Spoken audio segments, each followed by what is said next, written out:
Hey everyone! Today, we're going to briefly go over the aftermath of UFC 312 and some other key news so you stay up to date with everything going on. And of course, we have to start with Dricus Du Plessis, a phenomenon that remains a mystery to both fans and analysts alike. 9 consecutive wins in the UFC across 9 fights. At this point, any doubts about him should be fading away, even though not too long ago people were convinced there was no place for Dricus in the UFC. Then they said he didn't belong in the top 15, then the top 10, then the top 5. Even I thought he wouldn't stand a chance against Whittaker, but here we are. He beat Whittaker, defeated Strickland twice, defended his belt twice, and took down Adesanya inside the distance. In short, Dricus is writing history his own way. Today the rankings were updated, and he climbed even higher in the pound-for-pound list, overtaking Belal and moving up to number 6 among the best fighters in the world, regardless of weight class. That's a huge achievement. Even Daniel Cormier says it's time to stop questioning Dricus Du Plessis. He fights the way he wants and it works. I agree, it's working even if we still don't fully understand how. He's tough, relentless, has solid wrestling, strong striking, sometimes unorthodox, sometimes awkward, but no one has figured out how to beat him. 9 wins in a row in the UFC, 6 of them by stoppage. Only Strickland managed to disrupt that streak a bit. Both of their fights went to a decision. Before that, the only other fight that went the distance was his 3rd UFC bout against Tavares. Every other fight, Dricus has finished. And he's ready for anything. Honestly, he doesn't care who he fights. He's open to moving up to light heavyweight to fight Pereira. If he needs to fight Chimaev, no problem, he'll take the fight. If it's Chimaev, he's ready for that too. Dricus made it clear that he's open to any scenario. Right now, it seems like Chimaev is next in line. Dricus has already called him out and proposed a fight for late June during International Fight Week. He's ready to face Chimaev in the octagon. But here's an interesting twist. The rankings just got updated and Strickland got pushed down. Surprisingly, the number 1 contender in the division is now Nassourdine Imavov. Chimaev is only ranked 3rd. Still, Dricus acknowledges that Chimaev should be the next challenger. The big summer event during International Fight Week in Vegas is expected to take place either in the last week of June or the first week of July, as it usually does. We don't have all the details yet, but the UFC always tries to build a strong card for that event. Chimaev has also said he wants to fight around May or June and then again in October in Abu Dhabi. His manager recently hinted that October is the main focus right now, but earlier Chimaev himself mentioned June as well. So Dricus is offering him a fight on a date that should in theory work for him. But here's the question. Can Chimaev even travel to the US? Yet Dana White has tried to assure everyone that there's no issue, but we can't say for sure. If Dricus is serious about fighting in June, the real question is whether Chimaev is ready. If he can't make it or still needs time to sort out his visa situation, that changes everything. This is where Nassourdine Imavov comes into the picture. He just became the top-ranked contender in the division without even fighting. And he's good. Kamaru Usman believes that if Dricus fights Imavov the same way he fought Strickland, it won't work. Imavov has a solid chance of winning. Imavov himself has already called out Dricus, saying his days are numbered. He doesn't care whether it's him or Chimaev who fights for the belt next. He's ready. So in a way, Imavov has thrown out a double challenge to Dricus, but he also understands that his moment could come sooner than expected. That's why he's already reached out to the UFC matchmakers to make his case. If it turns out that Chimaev can only fight in October in Abu Dhabi, and the visa issue isn't resolved, then Imavov is in a perfect position. Without having to take another fight, he could step right into a title shot against Dricus this summer. And Dricus doesn't want to wait. He's ready to fight as soon as possible. It's too early to start talking about a fight with Alex Pereira. Most likely they won't let him move up just yet for a shot at a second belt. So for now, we're probably looking at a couple more title defenses from Dricus. Then maybe we can start entertaining the idea of a double champ scenario. Henry Cejudo seems hyped about it. He's backing Dricus Du Plessis against both Khamzat Chimaev and Alex Pereira. Let me know if you agree with that take. Do you think Dricus gets past Khamzat? I'm impressed. 50-45. Strickland had zero issues. Sure, Khamzat has a completely different style, but take Dean Thomas, for example. He's an MMA coach and a UFC analyst who joins broadcasts live during fights. Commentators often turn to him for insight, and he's convinced that Khamzat won't be much of a test for Dricus. Dean Thomas believes Khamzat is an absolute killer, no doubt. If there were a promotion out there that only held one-round 5-minute fights, Khamzat would probably be champ in every weight class. But here, we've got 5 rounds, 5 minutes each, and that setup favors Dricus Du Plessis. Thomas is confident Dricus can survive the early storm Khamzat is going to throw at him. After that, it's Dricus who'll start pushing forward, and that's when it gets dangerous. Du Plessis himself has made it clear that he's not afraid of Khamzat's wrestling. He's ready to take the fight to the ground if needed. He's not going to play the usual game of trying to stuff takedowns. If they want to wrestle, then let's wrestle. So Du Plessis is fully prepared for a grappling battle inside the cage. Meanwhile, Khamzat has been trying to downplay the Dricus-Strickland fight, calling it trash. He's also randomly taking shots at Pereira, posting clips of him getting knocked out. Dricus fired back, mocking Khamzat by saying that if any of his posts actually make sense, it's probably because someone else, maybe his manager, wrote them. Because when Khamzat writes them himself, it's just a jumble of random English words thrown together. And in Dricus' opinion, Khamzat is never going to be champion at middleweight. When it comes to Sean Strickland, a lot of people are going after him right now. As always, he promised us a war, said it was going to be a bloodbath, a fight to the death. And, well, let's just say it didn't exactly turn out that way. He wasn't ready for a real war. By the end of the fight, though, he did have some serious issues with his nose. Strickland himself is joking about it, saying he's now an expert because he had to fix his nose 3 or 4 times. Surprisingly, Dana White is actually defending Strickland. He's calling him a professional, saying he put on an exciting fight. Dana is hyped, but a lot of people aren't buying it. His critics are tearing him apart.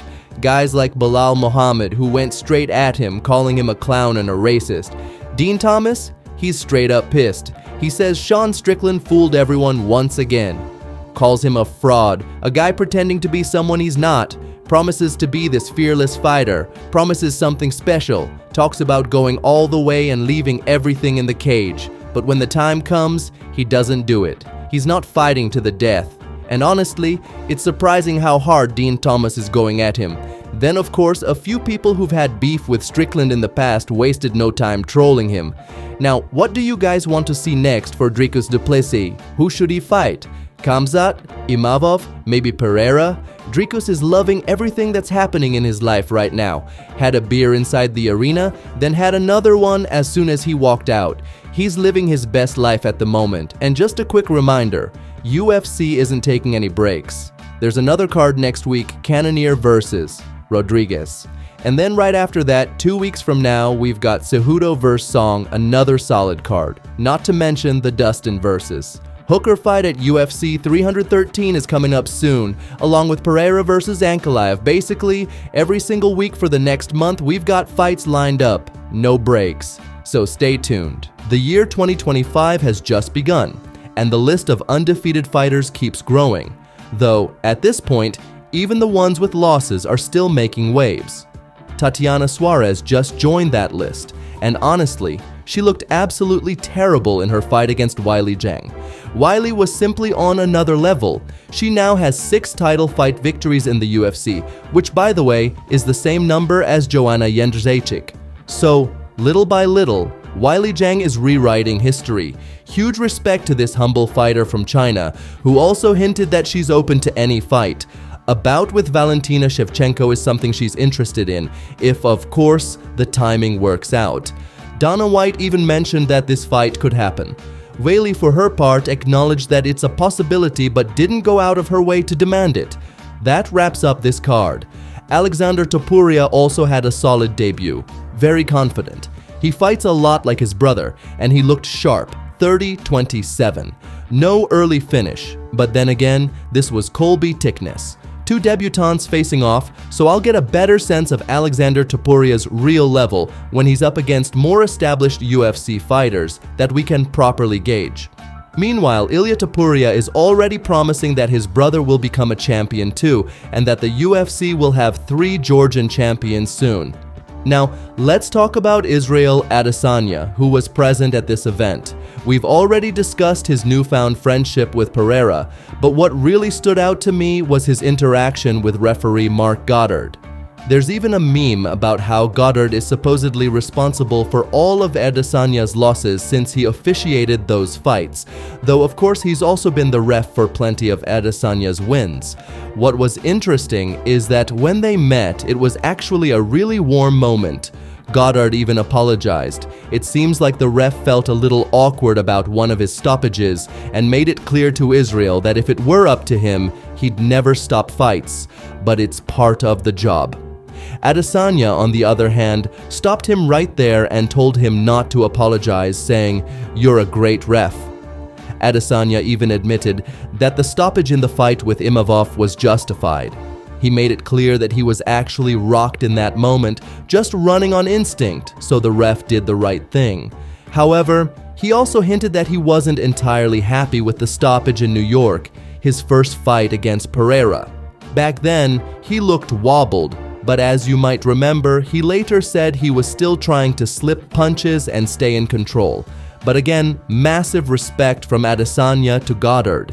He even tried to reassure the ref and let him know that everything was cool, that he appreciates and respects him. Honestly, it was a great moment. And of course, we've already mentioned Alex Pereira, but there's still Magomed Ankalaev, who just won't stop coming for him. He keeps reminding everyone that Pereira is fake, that he's finished, that all he does is dance around, record videos, and act like some kind of TikTok princess. Ankalaev promises to crush him, to hurt him in a way no one ever has before. He's talking about absolute destruction, saying Pereira will never be the same again. And what's wild is that this is an everyday thing for Ankalaev. He's setting an unreal standard for trash talk, clearly sticking to some kind of plan. And yeah, even though there's now less than a month until their fight, Pereira's social media still looks like the perfect life of a UFC star riding the hype wave. He's out there speeding around in a Lambo, cruising on motorcycles, just living it up. Right now, he's actually traveling in Sydney, as you can see. Let's just hope that on the 8th of March, Pereira shows up ready for war. Now let's run through some other news real quick. Javier Mendez shared that Khabib Nurmagomedov gifted him an apartment in Dubai. Javier spends a lot of time there, traveling back and forth, handling business, training fighters, and now, thanks to Khabib, he's got his own place. Stipe Miocic, when asked about the best heavyweight on the planet, didn't name Jon Jones, even though Jones just won. He went with Francis Ngannou instead. Stipe has fought him twice and they're 1-1. Jones obviously wasn't happy about that since he reposted the comment with a sarcastic "of course." And speaking of Jones, he also gave Tom Aspinall some advice on how to fight him. He told him to stay calm in the cage. Umar Nurmagomedov is out for 6 months as he starts his rehab. His hand is slowly getting stronger, but he won't be able to throw punches with it for another 4 months. So he's looking at a return in about half a year. If you do the math, he's probably coming back in October in Abu Dhabi. Dustin Poirier has mentioned multiple times that he's planning a farewell fight in New Orleans this summer. There were rumors that it might be Paddy Pimblett, since Paddy was supposed to fight someone from the top 10, but Poirier shut that down. He said he'd gladly fight Paddy, but not for his retirement bout. Also, Poirier made it clear that he really doesn't like Conor McGregor. He has no interest in burying the hatchet and said he'd fight Conor in the street if necessary. He doesn't respect McGregor as a man, but does acknowledge that he's an incredible athlete who's accomplished a lot. At UFC 312, they announced that the Gastelum-Adesanya fight is being added to the UFC Hall of Fame. Dana called it one of the greatest fights he's ever seen. And yeah, that bout at UFC 236 in 2019 was an absolute masterpiece. Paddy Pimblett has secured a fight for UFC 314, but his opponent hasn't been revealed yet. He says the announcement will come later. And finally, journalist John Morgan posted the number of fighters in each UFC division. Turns out, heavyweight has the fewest, with only 30. Light heavyweight comes next, with 40. The most packed division, lightweight with 102 fighters, followed by welterweight with 89. Featherweight is third with 85. Just think about the gap between lightweight and heavyweight, 30 versus 102. The level of competition in the lightweight division is just something else.